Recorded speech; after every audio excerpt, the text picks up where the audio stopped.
Welcome to the Devy Devotional Podcast, a show devoted to college prospect evaluation with a fantasy football focus. With your hosts, John Arrington, Aaron Wilcox, and Andy Starr. This podcast brings you actionable strategies and player-driven analysis for your Devy, C2C, and Dynasty leagues. Let's dive in.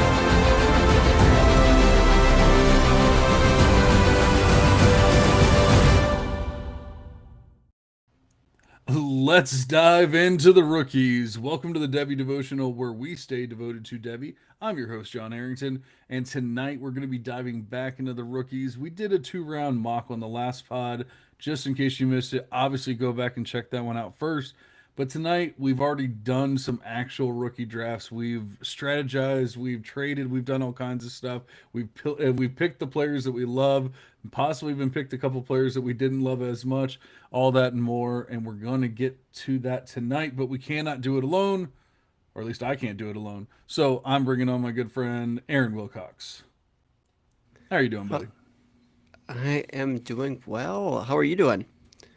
I'm doing very well. I'm excited about rookie season, but I'm also excited to kind of put it behind us. I know Andy hasn't been exactly overly excited to talk about these players and rookies any longer. We've been talking about them basically since January and all throughout their college careers as well. But this time I think it might actually be a wrap up for us. But I wanted to get a little deeper into the woods, a little deeper into the sticks and the thick of it to say, hey, we can get into the third, fourth, fifth, sixth rounds and all that kind of stuff of these rookies. Yeah, no, I love it. And both you and I have been through some rookie drafts already. So it's just so great to be able to just pull some of the things that we're actually seeing in drafts and things that we're seeing in ADP thus far, but then also combine that with all of the knowledge and the things that we bring already having scouted these guys and evaluated these guys over the last couple of years. And then now post NFL draft, we just have that much more information about their system, their potential for production, all those things. So yeah, it's getting to the time of year where we have a much better idea where these guys should actually go in rookie drafts. Absolutely, and I wanted to get into it because I think this year more than any other, or at least any other recent year, is more important of being able to avoid the landmines. And we've been saying that all along. But yeah, I think as we're actually watching these drafts unfold, I think I'm thinking it's even more important than when we were just talking about it before. When it was hypothetical, it was one thing. When we actually get into these drafts, I'm like, no, what are you doing? Why are you taking that guy at 107? Why are you doing this and why are you doing that? And, it blows my mind. But at the same time, I think it's one of the most fun years I've had as far as trading around, trading back, trading up. Getting players that seeing the tier breaks pretty clearly and going and attacking those things. And because there's no real consensus on where this player should be or where that player should be beyond like the top 4 or 5, I've been able to actually make those moves. Whereas in the past, in previous years, it's like, oh, no, I can't trade you that pick. I'm taking Jordan Addison. Well, or whoever it might be. Well, now it's like, oh, well, yeah, please trade up and take this pick from me. I don't want to take anyone here, or I don't know who to take, or whatever it might be. And then you get to take advantage of that. And I have done that. I feel like I've actually made more trades this year than probably any other rookie drafts. And the funny thing is, I don't know if people did it intentionally or whatever, but most of the time, or the past 2, 3, 4 years, I feel like all of my rookie drafts have started with like almost immediately, like Monday morning, the day, the Monday after the actual NFL draft. This year, it seems like maybe it's because of the league dues feature on Sleeper, but it seems like everyone's really focused on like, hey, let's actually get everyone paid up before the rookie draft. Let's do all that, and then we'll start the rookie draft. And so I'm like half of my rookie drafts haven't even started yet. And I cannot say that that's the norm from previous years. So I'm kind of excited to even get into even more of that. But that also made me think, hey, my rookie drafts aren't done. They're, haven't even all started or anything. That probably means we should talk about this stuff a little bit more, because that probably means the listeners' rookie drafts aren't done, and they probably, haven't gotten into the second and third and fourth rounds and so on, and that kind of thing. So, are you kind of feeling the same excitement and fun and all that kind of stuff, or how are you feeling about the drafts that you have done so far?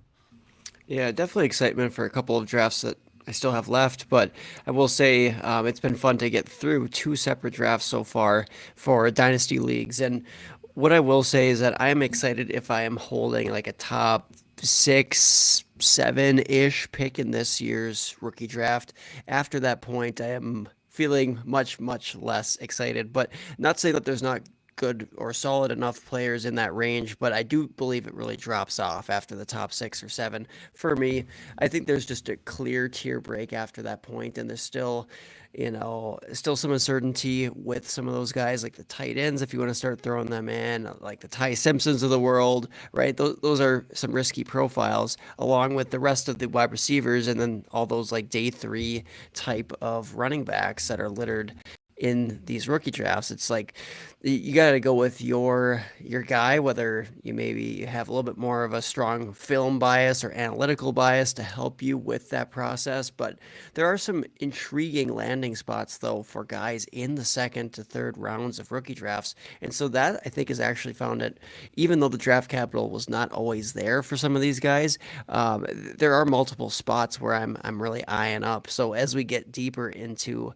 some of these prospects tonight, yeah, I'll be definitely shouting out a few situations to watch out for potential year one breakouts. But yeah, the first, five, six picks in this draft are really fun. If you can trade up to that range, do so.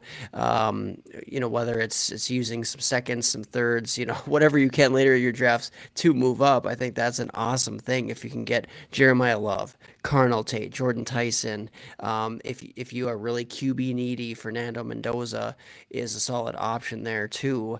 And I think Mekhi Lemon and Jadarian Price are those next two for me. I'm curious, John, if you think that Lemon and Price should be more like that 5, 6 in rookie drafts, or even higher maybe. Honestly, I'm almost to the point, and it sounds crazy, and I think I'm crazy when I actually think about doing it, but I think I'm almost to the point of pushing Jadarian Price over Mekhi Lemon. And like I said, it sounds crazy because of how everyone felt about Mekhi Lemon. But I mean, my whole thing was he was always a wide receiver two, and then he went to the Eagles as a wide receiver two. Now, obviously, we're assuming AJ Brown's gone. I mean, that's basically a done deal. So otherwise, he's a wide receiver three, and what the hell are we even talking about? But he's a wide receiver two, and that's how he played in college, is as a wide receiver two, slot receiver, like that kind of thing. Not an X, not your prototypical one or anything like that. He goes to the Eagles as the wide receiver two. He's not better than Devontae Smith, who's an all-around studly wide receiver, one of the few wide receivers that's ever won the Heisman. Like I think that just goes to show you something right there. But he also got drafted later than people were thinking. People were trying to push him up, like thinking he was going to get drafted in like the top 8 picks or whatever in the NFL draft. He gets drafted at 20. Like, not that that's bad or anything like that, but you see your Tate, your Tyson, the guys that we said all along, these are your two studs. They go early. They go in the top 10. You see him, Tyson, or sorry, Lemon falling to 20. Then you see Price land in the perfect possible spot.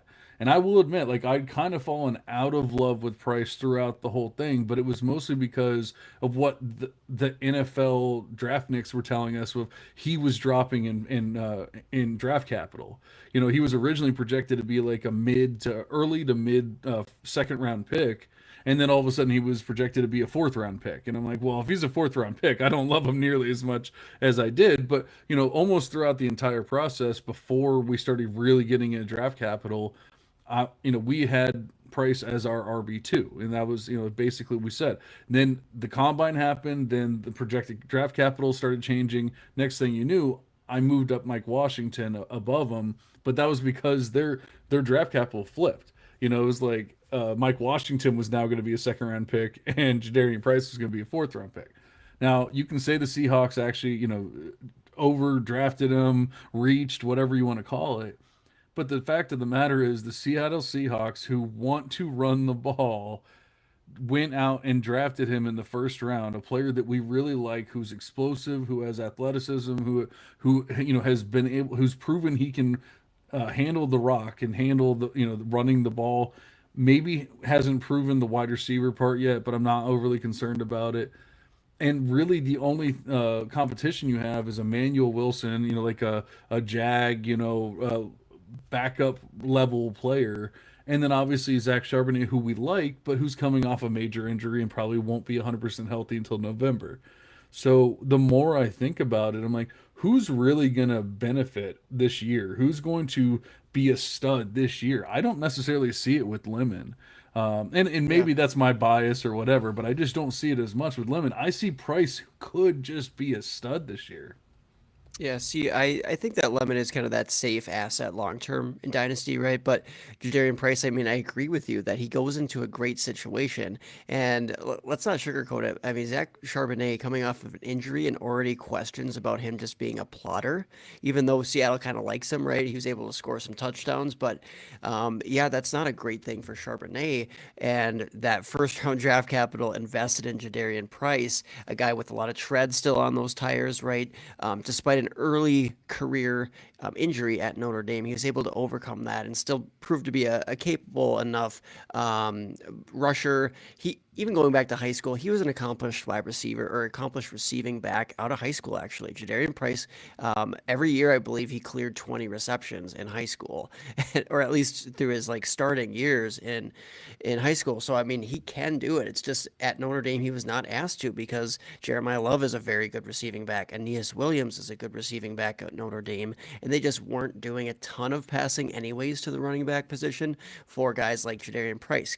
But he was such an efficient rusher. He was excellent after contact as a rusher. He was a great tackle breaker. His career missed tackle force per attempt numbers were strong, and his explosive rush rate was strong too. I mean, there are good things with Jadarian Price's profile, and you just look at the situation, like you said, last year they were top 5 in rushing attempts. Seattle Seahawks were. Now I get it; they're split up in a frustrating timeshare. We don't have that same expectation of that timeshare this year because of other factors.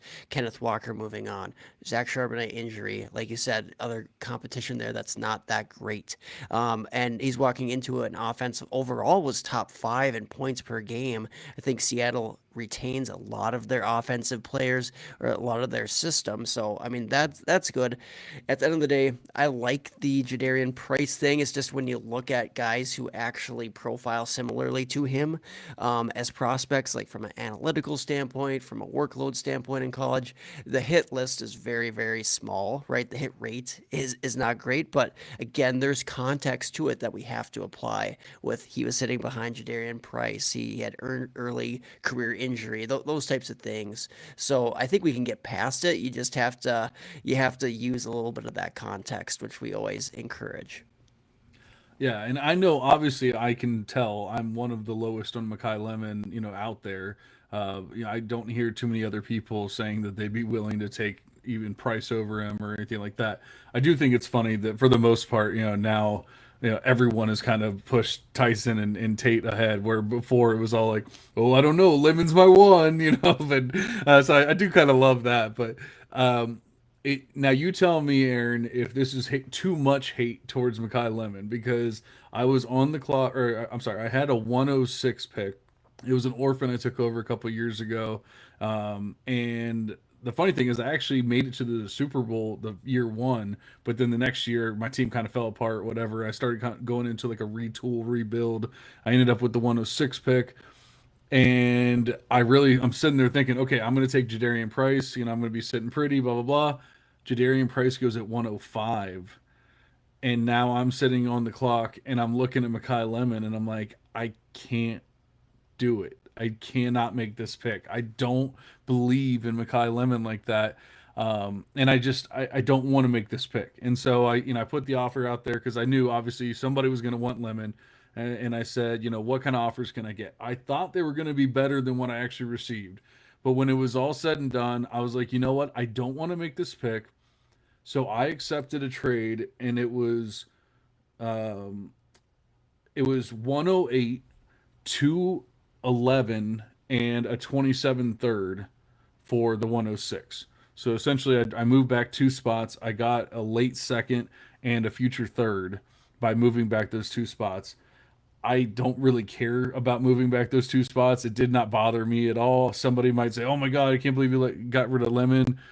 Then at 108, I traded back again to the 112, and I gained Trey Harris in that trade. A player that we've both been pretty high on in the past. He's been getting some rave reviews from the offensive coordinator and really the offense in general, beat writers over in LA, saying like he's going to take a big step forward this year. Obviously, we're expecting Keenan Allen to be gone. Like a lot could be and probably will be changing with that offense. And he's a player that I really liked, and I was able to get thrown into a deal and not really even hurt me all that much. And so I traded back to the 112. And then my goal was actually to trade back even further from there. But that was when the trading stopped. Everyone basically said, nah, dude, we're done here.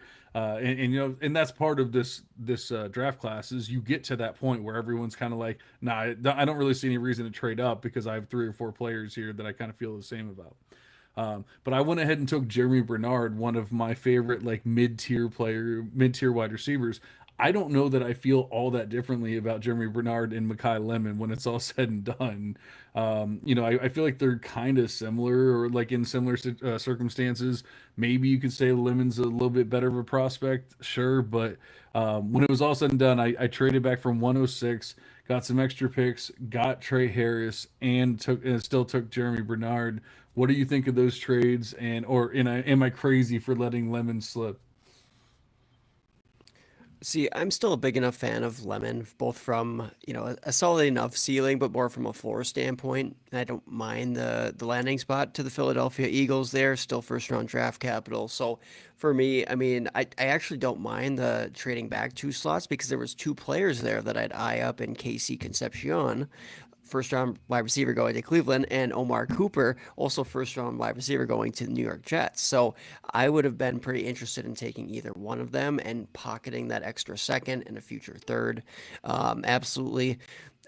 It's for me, if you really still believe in Trey Harris, I get the move back additionally, but that's probably where I would be more hesitant just because I don't know if Trey Harris is a needle mover for me, and I do still see a drop off between Jeremy Bernard, who's kind of blocked as that wide receiver three right now for Pittsburgh, and less of a high upside player, in my opinion, compared to KC Concepcion or Omar Cooper. But yeah, so I guess those are my couple of thoughts when I'm navigating these rookie drafts. I am really trying to get up into that top 5 and 6, but it just depends what you think of Mekhi Lemon. If you like the Eagles landing spot, if you think that Jalen Hurts is going to start throwing over the middle and or just being able to, you know, support multiple high end receiving production seasons because it's like, yeah, Devontae Smith, he is going to be an alpha there. Still think there's room for another guy to step up. Like you said, A.J. Brown has done that in past years and he's probably gone.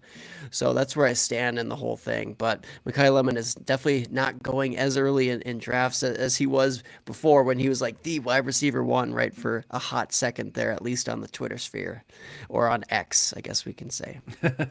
Absolutely, and honestly, that was the original plan was to go Cooper, and that's one where it might be controversial again, but I'm actually Cooper over KC, just because like I foresee the Jets being fixed sooner than the Browns being fixed, and so like then you look at it and you go, oh, okay, so you got Garrett Wilson and Omar Cooper, and now you have Darian Mensa, or whatever throwing to him, and now I'm really excited. So I actually have Cooper, and that was the original goal when I moved back to 108 was okay. I'm going to take Cooper. I just happened to be looking through different rosters, and I saw that my buddy had Trey Harris and the 112, and I'm like, you know what? I'm probably still the biggest Trey Harris fan, and so I threw it out there, and he accepted it, and I'm like, you know what? That's fine by me. I really do still believe Trey Harris has something in him, and like maybe it's maybe I'm just getting hyped up in coach speak or whatever, but the coaches seem to be, thinking the same thing. So we'll see what happens there. But the original plan was to trade back to 108 and take Omar Cooper Jr. I'm really thinking like if you want to talk about them similarly, I see Makai Lemon and Omar Cooper like almost even. And that's the way that Beth has it graded as well. So like that's you can say they're both kind of in not the greatest situation, quarterback this and whatever else, and if anything, I think that Omar Cooper might be a little more like NFL ready. If that if that's a thing, and so that was the goal. But like I said, I ended up doing that. But I've been trading back and forth and up and down and all that kind of stuff. Do you have any good trades for us as well? Because if you do, great. If you don't, I got a blockbuster trade from the 101 that we can get into. Well, I do, but I mean, talking about blockbuster trades, I did have one large trade. I don't know if you remember that one that was part of a three-way deal. And Oh yeah. I'm not gonna get into maybe all the nitty-gritty of every single piece going to every single um, owner there, but I will get into what ultimately that trade boiled down to here in a second, as I pull Yeah, up that league. Aaron's. I'm talking about how much fun I've had. Aaron's over here having three ways. Exactly. Now let me just see here the one that was completed. And so ultimately on my roster I had George Pickens, Emeka Egbuka, and 112. All right, so I had two pretty solid wide receivers there, and the 112 pick, which I just do not like in this draft. I mean, at least compared to most years, late firsts. So at the end of the day, I was thinking, well, I really, really like Jeremiah Love. How can we make this happen? So I reached out, and pretty soon, one of my league mates throws out an offer there, and it actually worked out really well. Where I did trade away those three guys, so I get it's a lot, but I received Jeremiah Love. So consensus 101 in rookie drafts, a very, very talented running back who is, I mean, it's going to be a big time playmaker for a long time for your dynasty team.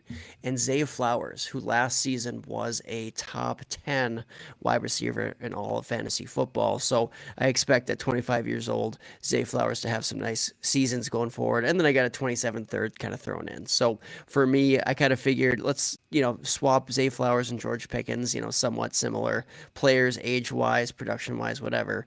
And then for Emeka Egbuka and the 112, let me just try to get that maybe game changing stud running back. So I can understand where people really still like Egbuka. I like Egbuka as a floor play. I think he's like that low end wide receiver one, high end wide receiver two type, but I also don't have a lot of faith that Emeka Egbuka is going to be like the top three, top four wide receiver in all of fantasy football. And so I just took that swing at Jeremiah Love. Yeah, and that was a lot to take in. Obviously, anytime a three-way trade goes through, everyone gets excited and everyone starts going crazy about it. I can tell you from experience, I've made some that I thought were perfect for all three members, and it just takes the one to screw it up. So just the fact that you even got it through is great. But I'm probably one of the biggest Zay Flowers fans out there. Nothing truly changed for me, even though I love Elijah Surratt, but I love him as like a secondary piece. Like I honestly do believe if he was given the right chance that he could be a one, maybe like a low level one or something like that on a team. But I don't think he's going to have that chance because Zay is definitely the one on this team. So, barring injury or anything like that, I don't think Surratt's going to be taken away from him. You have Mark Andrews, who's basically fallen off a cliff, and, they lost likely. Jacoby Lane does barely anything for me. So, like there's nothing taking away from Flowers. And if anything, I guess they lost their center, but then they added like one of the best guards in the draft, and so things are looking up for like having more time to pass, doing things like that. At least from that circumstance.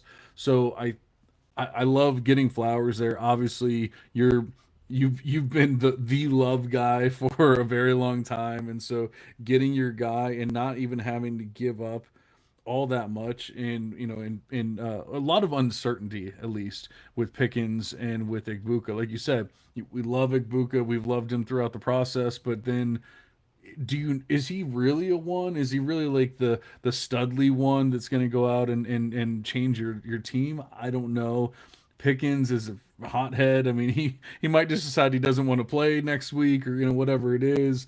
And then obviously the 112, we've said, isn't too much in this draft class. So giving that up isn't the end of the world.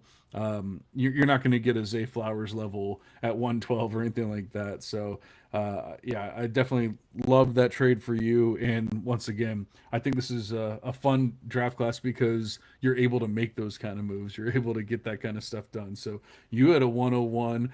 I also had a 101 trade. I am of the other variety, though. Here, I was concerned about Love, and not because I think he's a bad player or anything like that.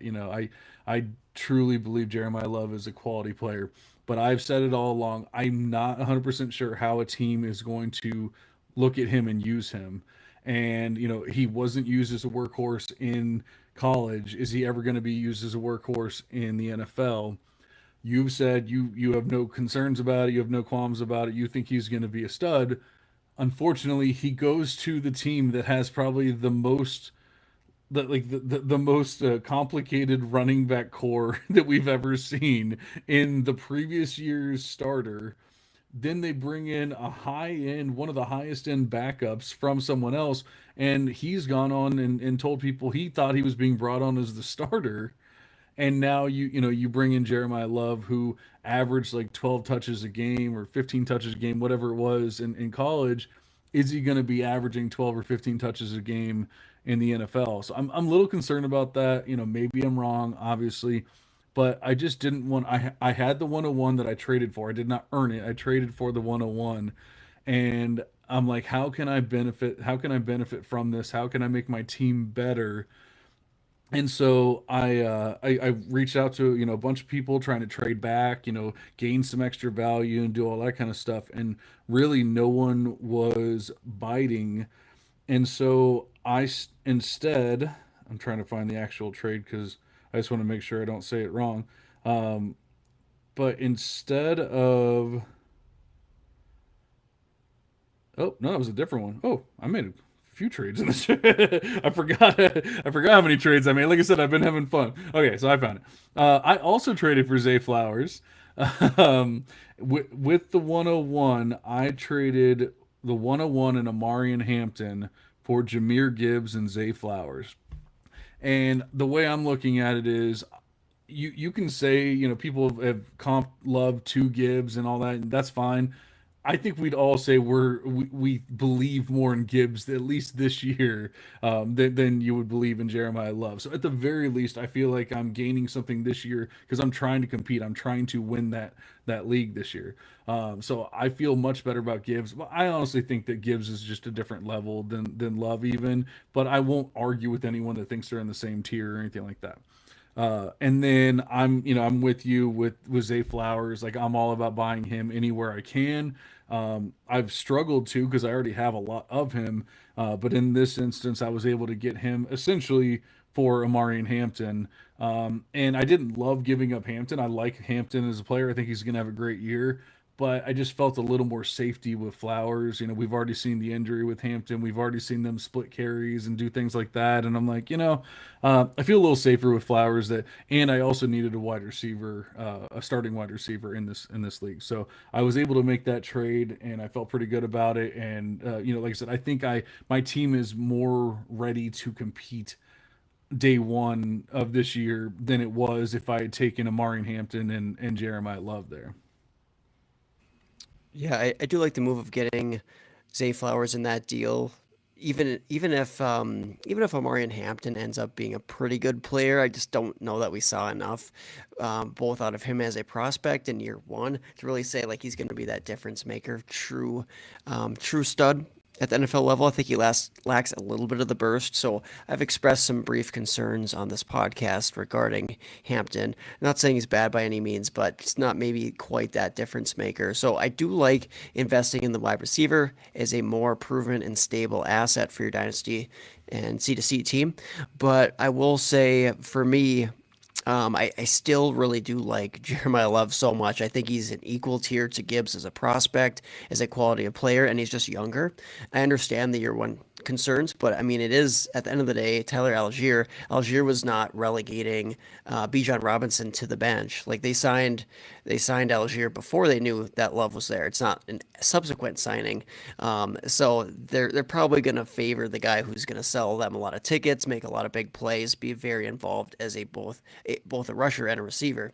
And then James Conner, he's kind of getting to be dust at this point of his career. He's still been solid, right, for years and years and years, but he is getting up there in years for a guy who's sustained so many injuries and never really been like a super bursty guy. So I think Jeremiah is going to be able to. They're going to keep him fresh there in that offense, but they're going to be playing from behind, and he'll probably have a ton of receptions this year. Same that we should expect out of Gibbs, but Gibbs is set up for a good season as well. And but I'll just say too, like we don't want to worry too much about that year one with Love because I mean there were roadblocks to Jahmyr Gibbs also blowing up as a rookie. I mean David Montgomery's been there for years. Then Algier was there when they drafted Bijan Robinson, but again that doesn't and shouldn't scare off people at the end of the day, in my opinion. So that's a really fun trade, and I think it's a very fair trade that you made there too, which is awesome when it always like works out for both your personal interests and yeah, works out for both parties.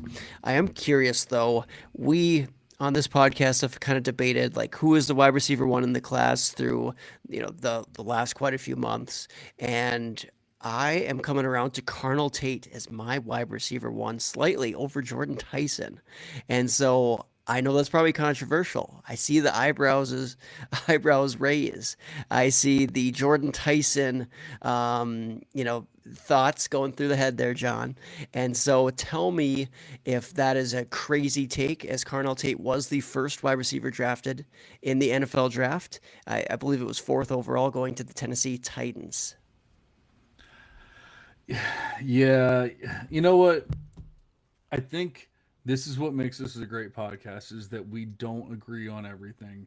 Our good friend CFF guys, Josh Chevalier on Twitter, gave us probably one of the nicest reviews that anyone's ever could have possibly, like the best possible, uh, you know, uh, compliment that anyone could give us, and basically said, like, no matter if you're into rookies, whatever, go listen to this pod, because even though they were technically arguing about it, like they were giving good or good info on each side and that kind of thing.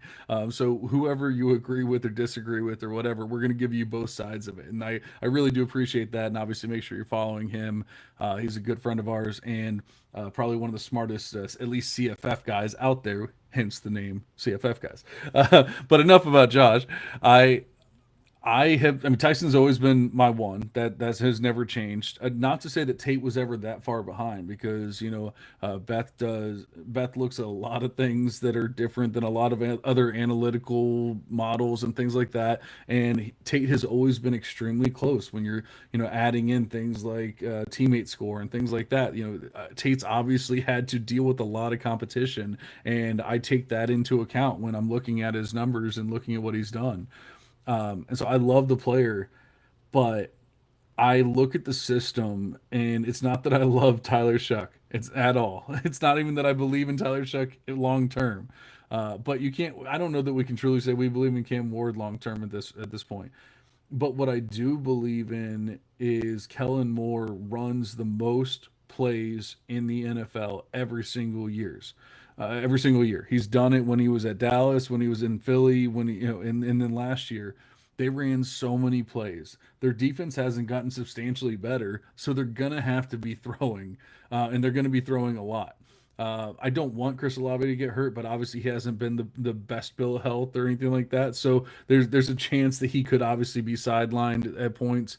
We've seen him kind of do the Jalen Waddle thing where he misses a series or two and then comes back into the game. And like, not anything you love to see if you have him on your team.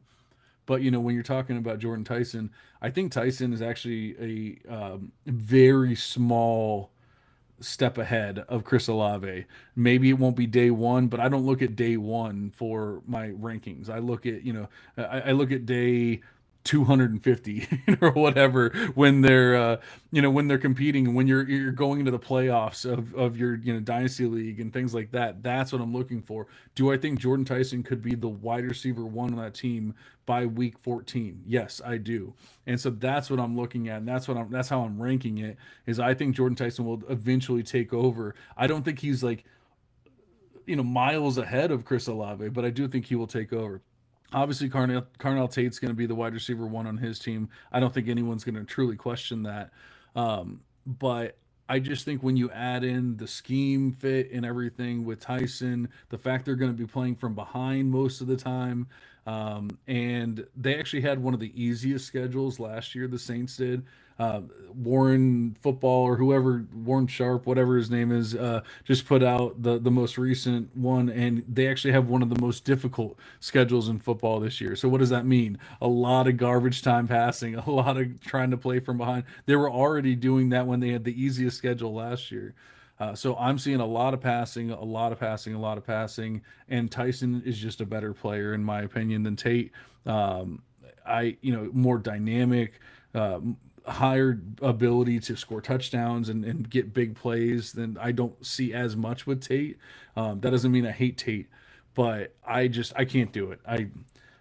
This if Tyson was drafted at like the second round or something in the NFL draft, then maybe I'd have to make some other decision. But as soon as the NFL team saw him do any kind of practice, they were like, oh yeah, we're drafting that guy in the top 10. Yeah, you make some excellent points, especially about the offensive situation and environment there in New Orleans. So that's very conducive for, throwing a lot, and obviously that's going to benefit Olave. That's going to benefit Jordan Tyson and maybe some other pass catchers and getting into the tight ends there. Maybe even a sleeper in like Oscar Delp, like really late in drafts. Tight end, very raw guy coming out overall from Georgia, but Georgia just was not passing to the tight end very much the last few years. And anyways, I think that passing attack could be interesting in New Orleans, but more so just looking at Carnell Tate himself. And you acknowledged he already had to play with the best wide receiver in college football over the last few years there. And just great competition even before that point too at Ohio State. All-time leader in receiving yards, right? Emeka Egbuka and just Carnell Tate has had to battle through, and still he's put up good numbers. And I tend to disagree a little bit about who makes the better big time plays, because down the field Carnell Tate is that guy who, if I'm throwing a 50-50 ball up to him or Tyson, I think I'm more confident that Tate is going to bring that in, and he is going to be the wide receiver one for the Tennessee Titans long term. You acknowledge that. It's like Calvin Ridley's getting to be washed up. Wan'Dale Robinson's just a little slot wide receiver. We can like Kamir Dike and Alec Amanor, absolutely, but like those guys are probably not going to be quite getting that same target share that Carnell Tate will be. And I still believe in Cam Ward. I'm not saying he's going to be a star in the league, but they're just trying to really surround him with lots of playmakers, and they're kind of succeeding in doing so with what they've brought in this offseason, a little bit in last year's draft, and then even running back production there, bringing in Nick Singleton as their RB3.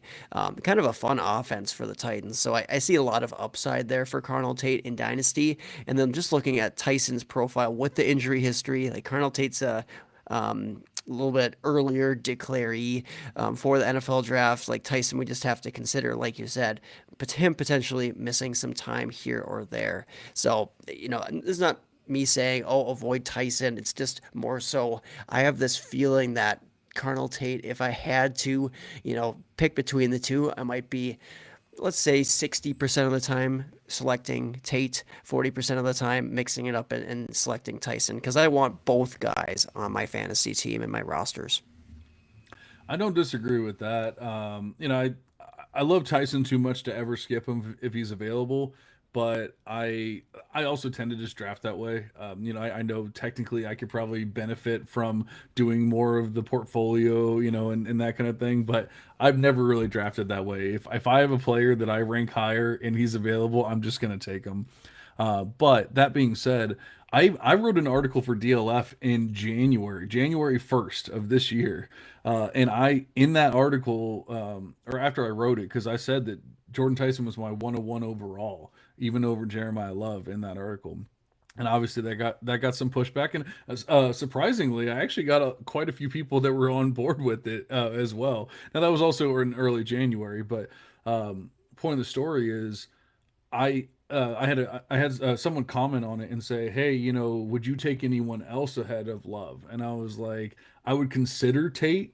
I'm not saying I would take Tate over Love, but I would consider Tate. I would not consider anyone else in this draft over Jeremiah Love." And so, I mean, that just goes to show you, like, I'm not trying to hate on Tate at all. Like, I've like I really do have them in like almost like a tier 1A and 1B kind of tier there.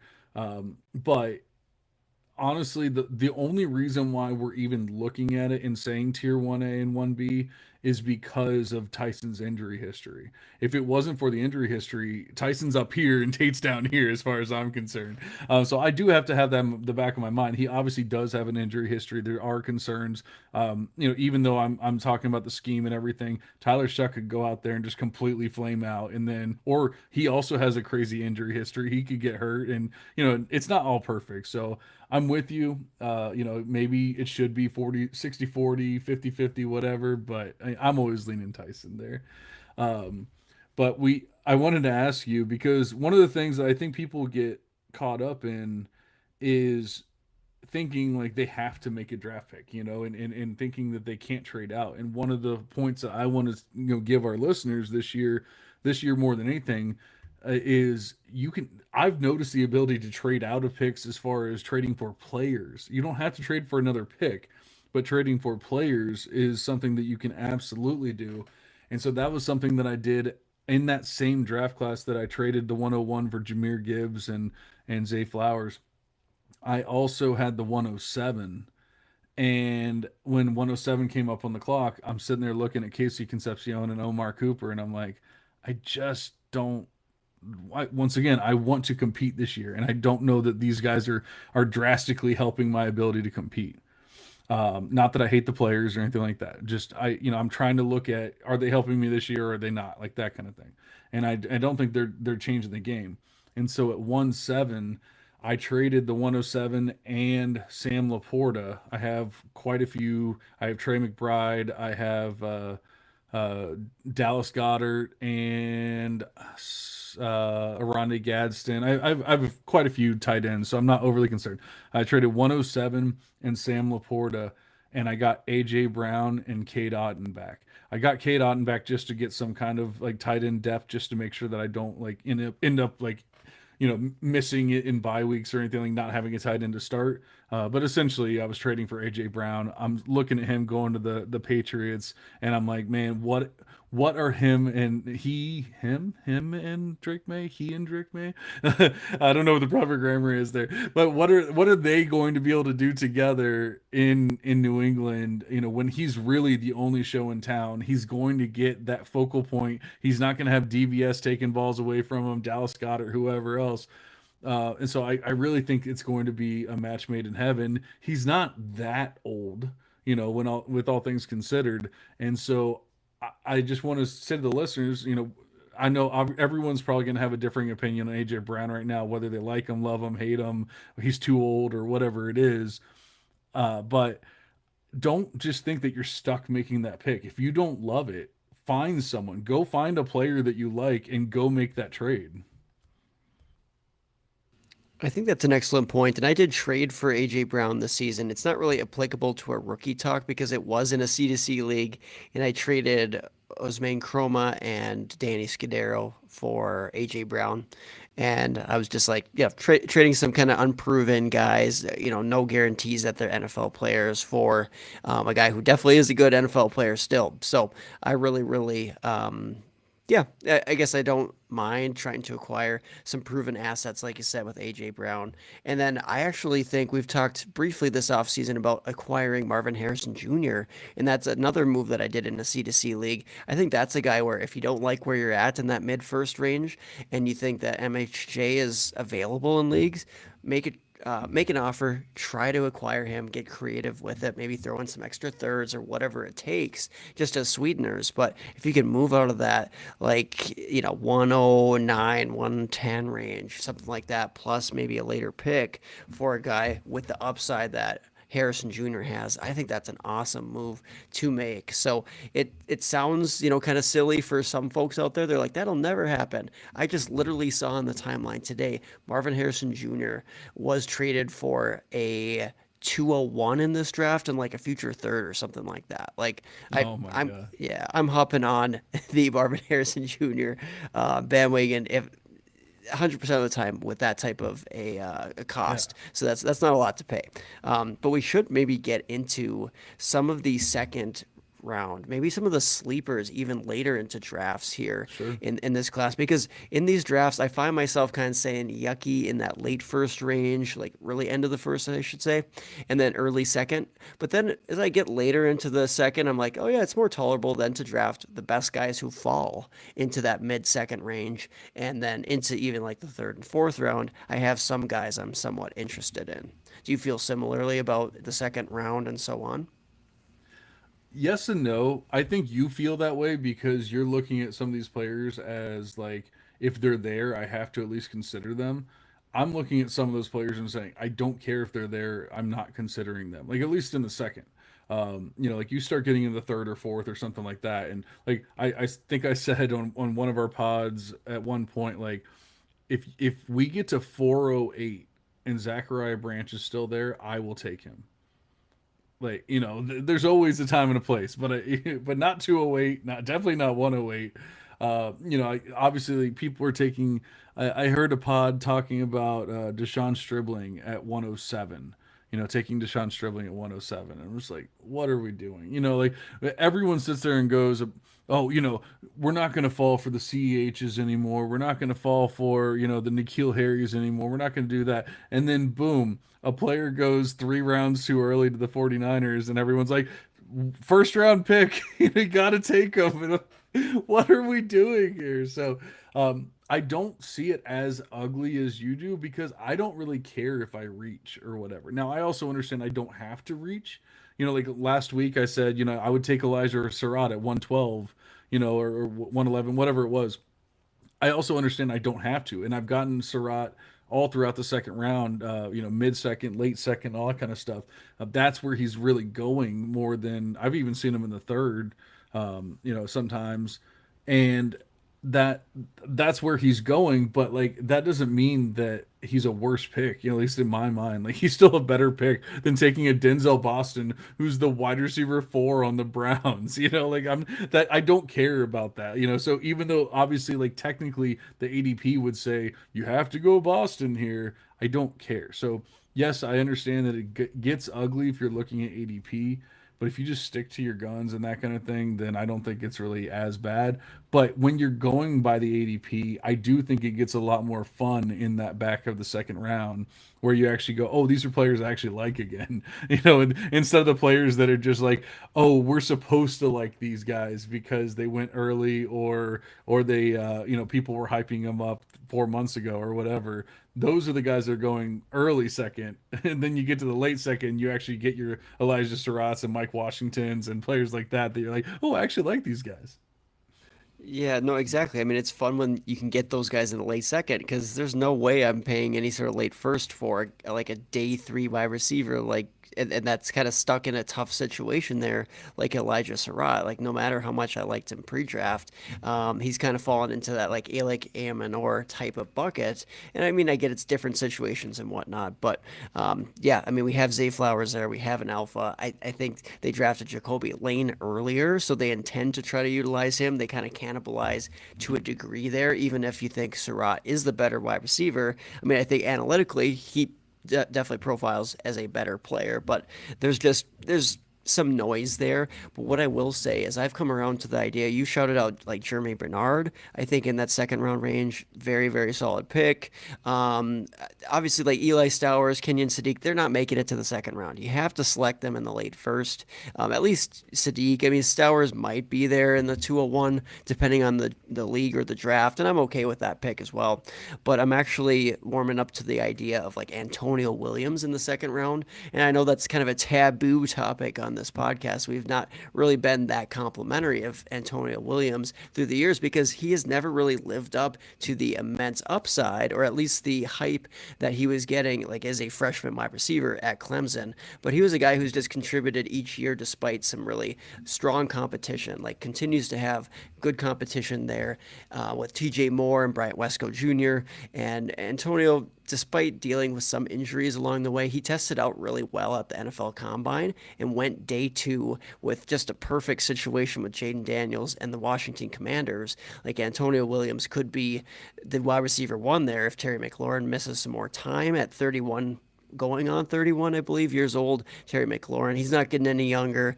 He's been banged up. I just don't believe in any of the other assets there, really, for Washington. I think Antonio Williams could get a lot of targets there, and he's capable as a slot receiver, so that's more of a floor play. Like, he's just that like very, very much discounted like Mekhi Lemon and Dollar Tree version of Mekhi Lemon, you could say.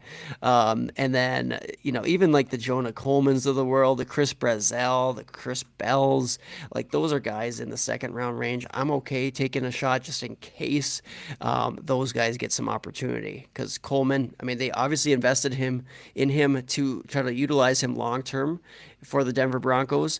Now, is he guaranteed to get any early, starts? I don't know that he is, with J.K. Dobbins still being there, right? We have R.J. Harvey, but give it a year, and then the shine will have worn off some of Dobbins, of R.J. Harvey. I think Jonah Coleman could step up there. And then, I mentioned Chris Brazzell stepping into that potential wide receiver 2 position for the Carolina Panthers. I'm not saying I love the prospect profile by any means. It would have been really nice if he would have actually stepped up initially when he transferred to Tennessee, but it took one additional year for him to break out. But he's not your typical Tennessee wide receiver either. He actually runs a fair amount of routes. He has good movement skills as a bigger wide receiver. So him and Tet are going to be kind of a formidable duo of outside wide receivers. And the last guy I mentioned there is like Chris Bell, just total like wild card, right? He could easily be maybe a Treylon Burks type, and we never really see that upside that's out there. But Chris Bell, if it was not for that ACL tear, just a very athletic guy, would have tested well, potentially have went maybe late day 1, early day 2, but going to the Miami Dolphins where there's just nobody else, or at least not a lot of proven players by any means, I think Chris Bell at some point should be able to get on the field and flash some of that big play threat as a freshman. So those are just a couple of names that at least I have intrigue in drafting, but it has to be in second round range, in my opinion. I'm with you there. I actually took one Chris Bell, and I mean, going into or throughout the entire offseason, we were saying, don't draft Chris Bell, don't draft Chris Brazzell, like that kind of thing. But to our defense, that was also when they were being talked about in like the mid first, of rookie drafts, and so they dropped almost a full round or even longer. And then not only that, but Chris Bell goes to a completely wide open spot. Yes, they're probably going to draft someone even better next year, and they're going to bring in a free agent or two. So I don't know that he's just all of a sudden be a stud in 2027. Because I don't even know how much he's going to play or if he's going to be fully healthy in 2026. But I took him; he was available at 207, and I'm looking at who else was available, and I'm like, I'll take a Chris Bell here. Who's at Miami, who's like the wide receiver 1 in Miami. And so I did, and that's what I'm saying. Like, there's a time and a place for everything. And I never would have thought, if you said, oh, you're drafting Chris Bell in May, I never would have thought it was going to, it was true. But here we are. And I did. It was only one. I think it was only one. And it was at 207. And I'm like, all right, that's fine. But then I think I even took a couple Chris Brazzel's later on. And it's not that I love the landing spot or anything like that, but it was like the end of the second, beginning of the third, around that range. And once again, I'm like, you know what? This is a player that was being talked about in the first round, and and now I'm like, okay, I'll take him here. I do have to say, with Antonio Williams, I don't.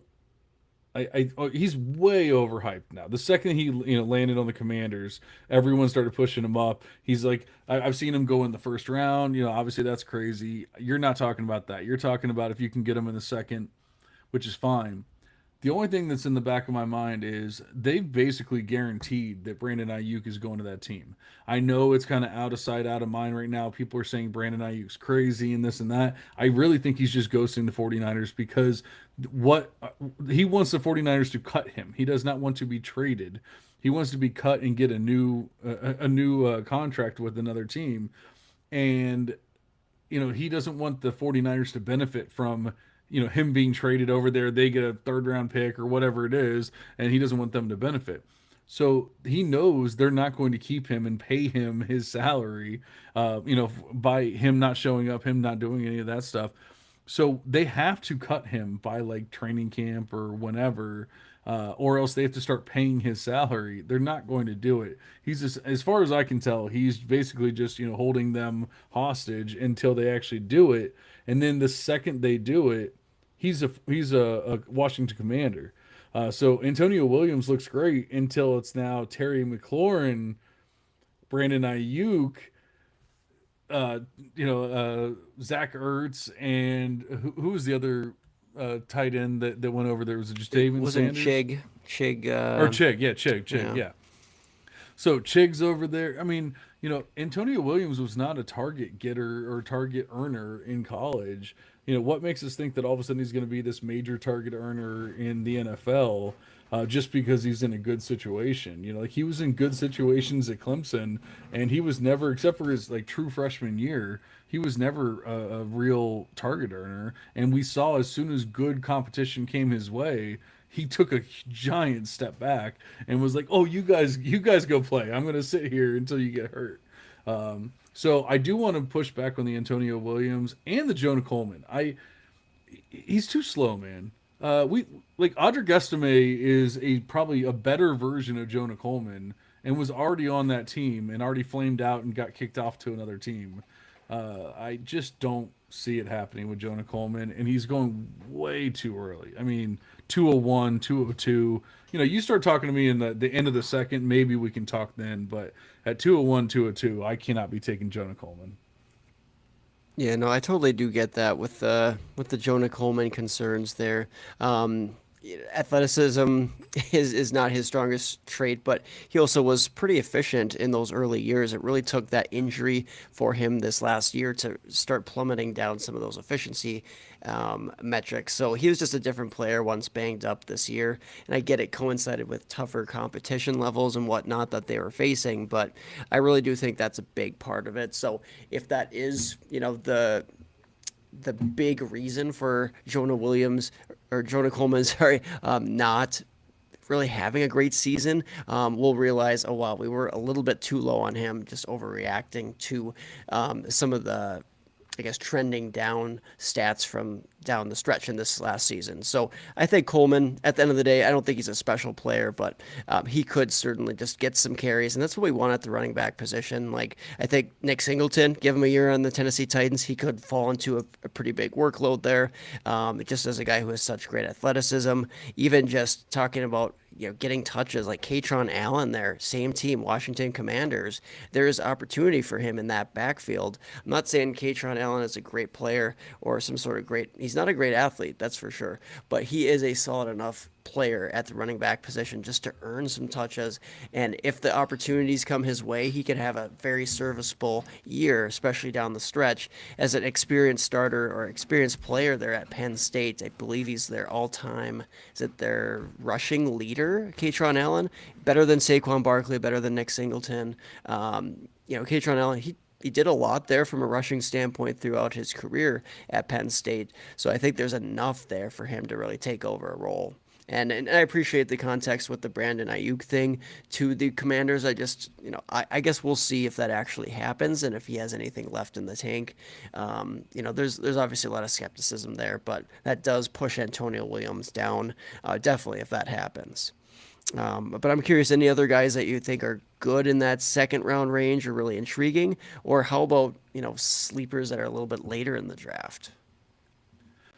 So I mean, I've probably taken Mike Washington Jr. in the second round, like all throughout the second round. But the chance, I mean, you can actually sometimes get him in the third, but I've taken him at like 206, 208, 209, 211, whatever. Like I've taken him so much.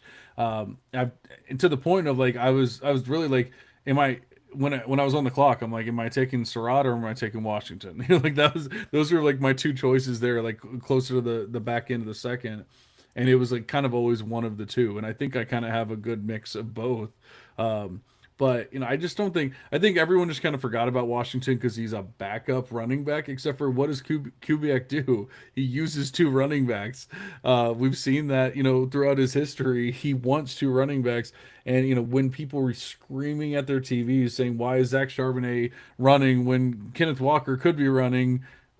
Are we going to be doing the same exact thing with and I don't think that Mike Washington's to that level or anything like that, like he's not a Kenneth Walker level, but he does have burst, he does have speed, and he does have size. He has things that we covet for running backs, and yet the second he went to Las Vegas, everyone was like, nope, hate him, terrible. I'm going to take Emmett Johnson ahead of him, and so I've just been scooping it up like every single I'm probably going to have 80% Mike Washington when it's all said and done. Like I'm not kidding. And so that's been my favorite second round pick. So I've honestly, like I said, I got like one Chris Bell, I got like one or two Chris Brazels.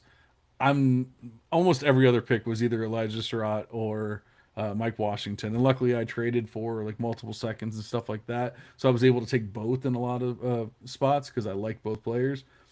But then getting into the third, um, I was I was actually surprised that Malachi Fields ended up being schemed up as high or pushed up as high as he's been. I thought I was going to be able to get him like late third, maybe early fourth, something like that. The way that people talked about him, he was so slow and he's terrible and whatever. I've actually missed him in drafts more than I've gotten him just because I thought I could play the game and push him back a little bit further, and then somebody ends up taking him. So I would love to get Malachi Fields, but honestly, I've missed out on that quite a bit in the third. And then honestly, all throughout the third and sometimes even through the fourth, my favorite pick, and I don't understand why he's going so late. I just don't get it. I get it's crowded ish, but Brennan Thompson going to the Chargers is like a fit made in heaven, a la Devin Achan going to the Dolphins, a couple years ago. It feels like that where you have this offensive coordinator who literally was jumping for joy when they drafted Brennan Thompson, and yet it's going to a team who needs that threat. We all say Quentin Johnston isn't amazing or anything like that, and yet like he's really the only player holding back Brennan Thompson from being that deep threat to a great quarterback, a great coach, great offensive mind, all that kind of stuff. And I'm able to take him in like the mid to late third and sometimes even the early fourth. Yes, every single time. I don't even know if I've taken any other player in like the third because I just take Brennan Thompson every single time. And he's a fun one if you can get him in the fourth round range, in my opinion. Like I think there's upside there athleticism wise, like big play threat, like you mentioned. I just look at the depth chart and like you said, Quentin Johnston is kind of a barrier, but then Lad McConkey, Lad is just gonna play. I mean, whether you like him for fantasy upside or not. And then like you said, Trey Harris is kind of battling it out for that other starting position. Keandre Lambert-Smith still there. And then Brendan Thompson could certainly play a big role. I just wonder if they use him more as that like gadgety and return specialist type of guy with some occasional deep threat plays because he's just so fast. So yeah, I question like what his involvement is going to be, but from like a pure athleticism upside standpoint, I get it. And I will say like in the third round range, I am really eyeing up and wishing I could get some shares of Max Clare, tight end from Ohio State, who ended up ultimately for the LA Rams. And so that is another crowded situation. That's where I thought you were going to actually go there, was talking about Claire and just that crowded tight end room for LA because it's ridiculously deep right now, but they obviously wanted the guy drafting him in day two. And so I'm just so interested in trying to get him in drafts. I have not been able to land a share yet, unfortunately. Well, But I think I have, one of I these have days. two or three, so I'm with you. Okay, yeah. And maybe we'll have to make a trade, but obviously you like him for a reason too. So I was able to snag one Eli Raridan share in the fourth. Tight end going to New England Patriots. I like him to take over for Hunter Henry there long term to be Drake May's kind of safety valve. I don't think Raridan's like a high upside type of tight end, but he can be a very solid starter. He's a capable blocker. He's good enough as a receiving option. He's just had bad luck with injuries, like multiple ACL tears, but he's bounced back and shown like he is rebounded as a player. So Raridan, kind of interesting there in the fourth. I would definitely target him. I'm trying to think of some other guys that I have landed kind of late in drafts. Like, Jolie. yeah, I haven't landed him, but he's been on my board like right around that same range as Raridan. I think I got one, which is amazing because I thought I was going to have a lot more Jolie going into the draft. Unfortunately, him landing with the Broncos, I think made people actually like pay attention to him. And then, like it's still not great draft capital. He's still kind of buried. I don't love Bo Nix. So I actually kind of, the funny thing is I kind of fell out of love a little bit with Jolie with the whole landing spot and everything. Everyone else fell in love with it. And so that ends up with me having like one share. Yeah. And honestly, like I think I focused on Brendan Thompson, but I think I have the same amount of Brendan Thompson and Max Clare. So I probably have a little bit more Brendan Thompson, but I have quite a few, or I have two or three shares of Max Clare as well. And people say, "Oh, he's buried." There's this and that. I mean, they're the team that ran the most 13 personnel. 30% of the time, they were running 13 personnel last year. And 13 personnel means three tight ends on the field at the same exact time. Well, they have four quality tight ends. One of them, I think, is in his final year, or I think two of them are in their final year contract years. And so, really, then you're looking at Terrence Ferguson and Max Clare as like the two studs or two higher end tight ends there. And so next year, I mean, it might not necessarily be 2026 play, but 2027 you're sitting there going, I have a pretty studly tight end and a team that uses 13 personnel a lot. So I think you're going to be feeling pretty damn good about that. Obviously, I've tried to take Eli Heidenreich, but I think that's another one where like the landing spot kind of hurt me, where I thought I was going to have so much, and then he goes to Pittsburgh, and people go, oh, there's really not much ahead of him, and I just haven't been able to get nearly as much as I thought I was going to be able to. And that's probably, unfortunately, because of taking so much Brennan Thompson. So I guess it's just if you believe in Brennan Thompson or not. Because there's definitely been times where I could have taken Eli Heidenreich and I didn't because I took Brennan Thompson. But that doesn't mean that I don't love Heidenreich. I think I only took one extra share in like an actual rookie draft on top of what I have for C to C. So I don't love that. And then in the fifth round, every single time, it doesn't matter. Every single draft, Eric McAllister, because we know he is a good football player, and he has had like the worst circumstances. He broke his foot 2 weeks before the NFL draft. Jones fracture takes 3 to 4 months to heal from. He probably just had surgery, that we'll find out about, but unfortunately there's no news about it right now because there's no reason for there to be news. He's not on an NFL team or anything like that. So once I think as soon as he's healthy and ready to go, he's going to end up on an NFL team. And taking Eric McAllister in the fifth actually gives you a shot compared to taking a Garrett Nussmeier or a Reggie Virgil or Marlon Klein or somebody like that. Yeah, I like those shout outs. I will also say that like Skylar Bell intrigues me if you can get him in the fourth. I don't know if you can, but landing in Buffalo is just a good spot for a guy who blew up late in his career. I still think I've that not seen him go in the fourth. I don't think. yeah. I think I saw it out there in the leagues that we've been drafting in together. I believe it has been third, and I believe I selected him in the late third or somewhere in that third range. But yeah, Skylar Bell, I mean, he's interesting. Absolutely, depending on where he falls in your draft for the Buffalo Bills. And then what other guy was I going to shout out there? Yeah, I guess from like the tight end position, like a really deep shot, like into the fifth round or late fourth round, like Tanner Koziol going to the Jacksonville Jaguars certainly could be the future there from a receiving standpoint. He was not the first tight end drafted by them, but he certainly is the best tight end for fantasy purposes in this Jacksonville Jaguars draft class, at least. Caleb Douglas, we talked about Chris Bell, right, having some upside there for Miami. I think late in drafts, if you can grab Caleb Douglas, his ADP's been kind of depressed on Sleeper, but you'll still be able to maybe find him in the fourth or even probably not the fifth range at this rate, but probably in the fourth round of rookie drafts. I've seen him go in a couple. So Caleb Douglas, again, don't love the profile, but the profile is not that much worse than a guy like a Denzel Boston, actually. So it's like, might as well just take the guy who got day 2 draft capital for a very wide receiver needy team in the Miami Dolphins and take a swing with Caleb Douglas, who has at least some intrigue within his. I wouldn't even say like production profile as much, but just as a kind of a lanky type of guy, big play threat, who could have a pretty big role there as a rookie even. Yeah, I like all those call outs. You had mentioned Eli Raridan. I'm so torn because like Eli Raridan is a player that I had on one of my CDC squads and I kept for years because he tore 2 ACLs and obviously missed a lot of time because of that. And then he kind of went out and did okay in his super senior year and it's like I guess it's you kind of want to give him the benefit of the doubt, but then again, he's on New England. Like when is a rookie done anything for New England ever?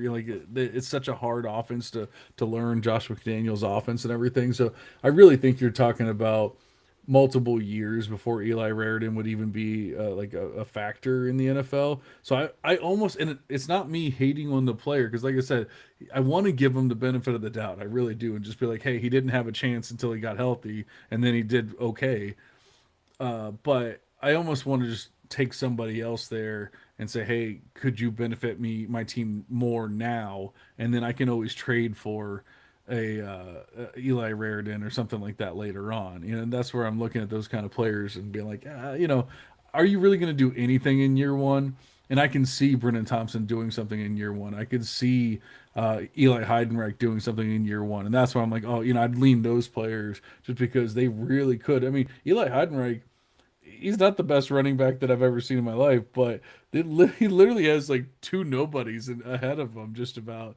I mean, it would not be insane for him to see the field this year.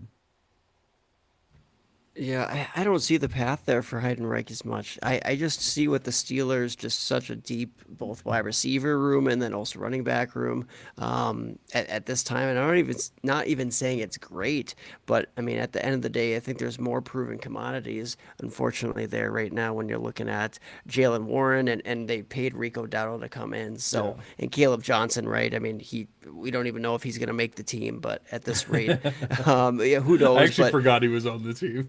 Right. So Heidenreich, I just hate how he's buried. And like you said earlier, the landing spot was not at least amazing, and the draft capital was not very good. But a guy who did land in a pretty good spot, Cyrus Allen, a guy that you shouted out before, so I got to give you some credit for that.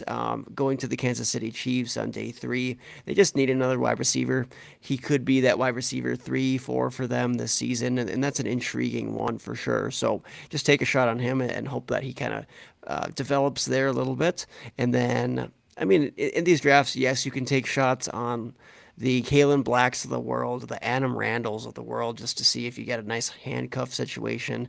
But let's just acknowledge San Francisco 49ers. They miss all the time on these guys. Stribling's probably going to be underwhelming. Kalen Black's probably going to be underwhelming.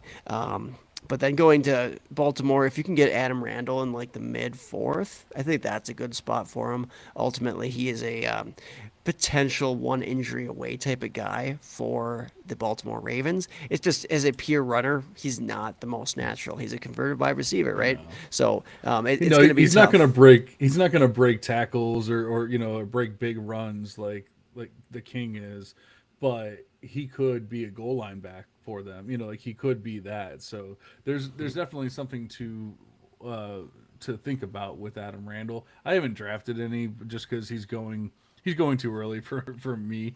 But like if he was there in the 5th round, I would take him. Yep, that's fair. But yeah, I think we showed out a good amount of guys here, and I mean, Hope in so. these rookie drafts, I mean, there's a lot of different ways you can go with them, but at the end of the day, it's not like you have to trade all these guys. If you have room on your roster, if you have some late round picks and an ability to taxi squad them or otherwise, there's definitely some names here that are valuable that we listed off. All right, before we get out of here, one last question. We're already well over the hour mark. Beyond the top two, or I'll even give you the top three. Beyond the top three quarterbacks, Mendoza, Simpson, Beck, are you taking any other quarterback in these drafts?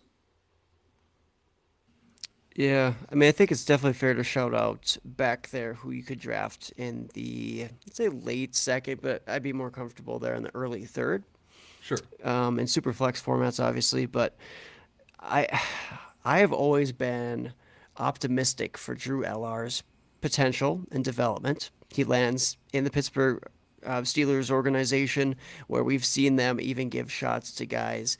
Oh, what's his name from Oklahoma State? Who's been there? He's been to the Titans. Mason. Yeah, Mason Rudolph. Like Yeah. they've given a little bit of potential, a little bit of development room for these guys, and that's just such a toolsy player, Drew L.R. And I understand his last season was not an impressive one for Penn State. I like the flashes beforehand, but he's not a finished product by any means. But they drafted him early enough where I think they give him a shot at some development there and see what happens if you get him really late in your drafts. And then Cade Klubnik, I will 100% say I don't think he's a good quality prospect by any means. We've kind of criticized him as a player. Him landing for the New York Jets, he could actually get a couple of starts. So if you think you could flip him somehow, if some madness happens this year, right? They need to get another young guy. Just let's see what happens like they did last year and throw out some sort of like late round guy. That could be Cade Klubnik this year making starts for the New York Jets. I would flip him and sell him the second he gets on the field. but at the same time, he actually could get on the field, which you can't say for a lot of these guys who go on day 3 at the quarterback position, like the Garrett Nussmeyers of the world. I don't think he's playing for the Chiefs. No, no.